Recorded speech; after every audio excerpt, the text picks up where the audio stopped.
house with chicken legs. My house has chicken legs. 2 or 3 times a year, without warning, it stands up in the middle of the night and walks away from where we've been living. It might walk 100 miles, or it might walk 1,000, but where it lands is always the same. A lonely, bleak place at the edge of civilization.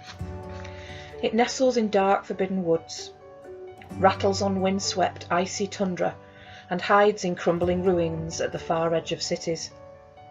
At this moment, it's perched on a rocky ledge, high in some barren mountains. We've been here 2 weeks, and I still haven't seen anyone living. Dead people? I've seen plenty of those, of course. They come to visit Baba, and she guides them through the gate. But the real, live, living people, they all stay in the town and villages far below us. Maybe if it was summer, a few of them would wander up here to picnic and look at the view. They might smile and say hello. Someone my own age might visit, maybe a whole group of children.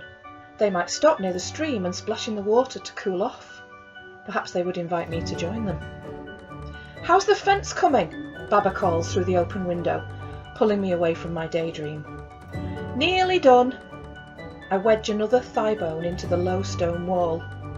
Usually I sink the bones straight into the earth, but up here the ground is too rocky, so I built a knee-high stone wall all the way around the house, pushed the bones into it and balanced the skulls on top. But it keeps collapsing in the night. I don't know if it's the wind, or wild animals, or clumsy dead people, but every day we've been here, I've had to rebuild a part of the fence. Baba says the fence is important to keep out the living and guide in the dead. But that's not why I fix it.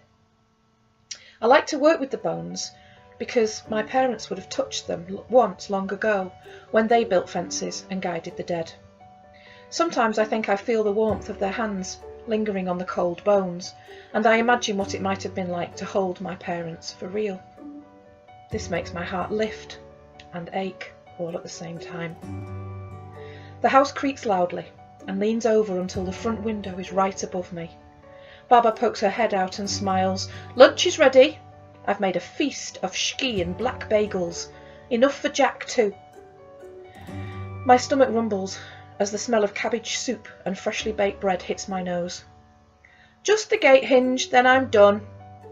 I lift up a foot bone, wire it back into place, and look around for Jack. He's picking at a weathered piece of rock underneath a dried up heather bush, probably hoping to find a woodlouse or a beetle. "Jack!" I call, and he tilts his head up. One of his silver eyes flashes as it catches the light. He bounds towards me in an ungainly cross between flying and jumping, lands on my shoulder and tries to push something into my ear. "Get off!" My hand darts up to cover my ear. Jack's always stashing food to save for later. I don't know why he thinks my ears are a good hiding place. He forces the thing into my fingers instead, something small, dry and crispy. I put my hand down to look. It's a crumpled, broken spider. "Thanks, Jack." I drop the carcass into my pocket. I know he means well, sharing his food, but I've had enough of dead things. "Come on." I shake my head and sigh. Baba's made a feast for 2 people and a jackdaw.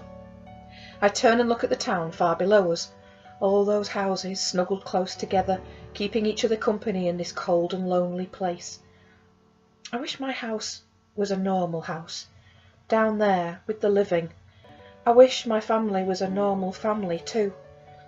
But my house has chicken legs, and my grandmother is a yaga, and a guardian of the gate between this world and the next.